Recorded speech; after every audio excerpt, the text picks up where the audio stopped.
नमस्कार दोस्तों, मैं आनंद आप सभी का स्वागत करता हूँ हमारे चैनल लीगल शिक्षा ऑफिशियल पर। दोस्तों, आज के वीडियो में हम बात करेंगे आईपीसी सेक्शन 61 के बारे में। ये सारी जानकारी इस वीडियो के माध्यम से मैं बताने वाला हूँ। दोस्तों, आपसे रिक्वेस्ट है, अगर आप चैनल पे नए होंगे तो हमारे चैनल लीगल शिक्षा ऑफिशियल को सब्सक्राइब करना ना भूलेगा। तो दोस्तों, बिना देरी से इस वीडियो को हम स्टार्ट करेंगे।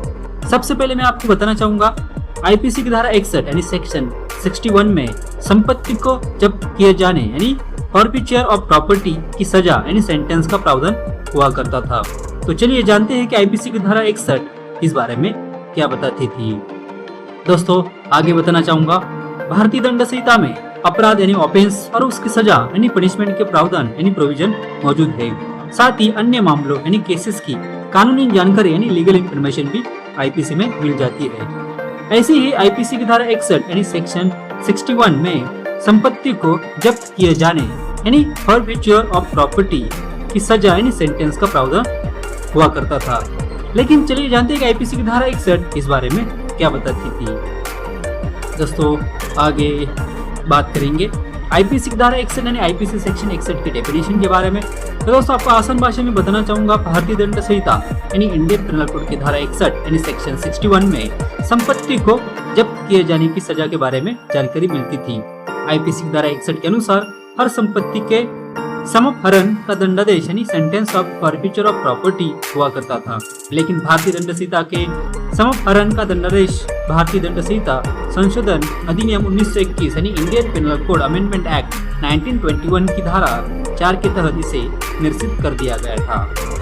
दोस्तों, आगे बात करेंगे क्या होती है आईपीसी। दोस्तों, भारतीय दंड संहिता यानी Indian Penal Code IPC Bharat में यहाँ के किसी भी नागरिक यानी सिटीजन द्वारा किए गए कुछ अपराधों यानी सर्टेन ऑफेंसेस की परिभाषा यानी डेफिनेशन और दंड यानी पनिशमेंट का प्रावधान यानी प्रोविजन करती है। आपको बता दें, ये भारत की सेना यानी इंडियन आर्मी पर लागू नहीं होती है। पहले आईपीसी जम्मू एवं कश्मीर में लागू नहीं होती थी, लेकिन धारा 370 हटने के बाद वहाँ पे भी आईपीसी लागू हो गई है। इससे पहले वहाँ रणवीर दंड संहिता यानी आरपीसी लागू होती थी। दोस्तों, जाते जाते बताना चाहूंगा, अंग्रेजों ने लागू की थी आईपीसी। दोस्तों, ब्रिटिश कालीन भारत यानी ब्रिटिश इंडिया के पहले कानून आयोग यानी लॉ कमीशन की सिफारिश यानी रिकमेंडेशन पर आईपीसी 1860 में अस्तित्व में आई और इसके बाद इसे भारतीय दंड संहिता यानी इंडियन पेनल कोड के तौर पर 1862 में लागू किया गया था। मौजूदा दंड संहिता को हम सभी भारतीय दंड संहिता 1860 के नाम से जानते हैं।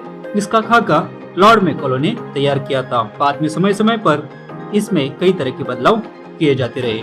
दोस्तों, आज के वीडियो में मैंने बात किया है आईपीसी सेक्शन 61 के बारे में। ये सारी जानकारी इस वीडियो के माध्यम से मैंने दी है। दोस्तों, आपके मन में अगर कोई भी डाउट्स या सवाल रहेंगे तो आप मुझे कमेंट के माध्यम से पूछ सकते हैं। तो सबसे रिक्वेस्ट है, वीडियो अपने दोस्तों के साथ शेयर कीजिए ताकि उनको भी पता होना चाहिए आईपीसी सेक्शन 61 क्या थी और क्या है उसकी प्रावधान और क्या है उसकी डेफिनेशन, ये सारी जानकारी। तो दोस्तों, आज के वीडियो में बस इतना ही। मिलते हैं नेक्स्ट वीडियो के साथ। तब तक के लिए आप अपना ख्याल रखें, खुश रहे। धन्यवाद। जय शिवराय।